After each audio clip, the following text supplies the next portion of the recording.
আজকে আমি বেগুন পোড়া খাবো। আমার দুটো বেগুন ছিল, একটা বেগুন কেটে ফেলছি, আর একটা বেগুন আমি তেল মেখে নিলাম। এভাবে তোমরাও যদি বেগুন পোড়া খেতে চাও তাহলে আমার কাছ থেকে শিখে নাও। প্রথমে বেগুনটা তেল দিয়ে মেখে নিবে ভালো করে, তেল মেখে তারপর উনানে বা গ্যাসে এইভাবে দিয়ে দিবে। এইভাবে দিলে সুন্দর বেগুনটা পোড়া হয়ে যাবে।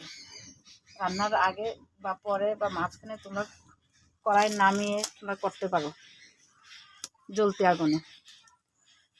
এই দেখো আমি বেগুনটা, তোমরা সবাই এখন একটা বেগুনটা আমি খোসাটা ছাড়িয়ে নিব।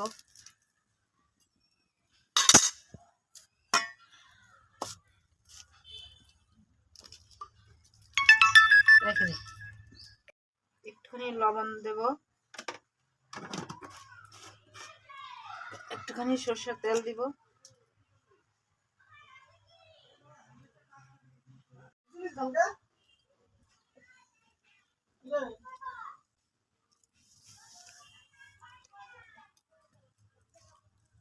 কি দিয়েছো এর মধ্যে?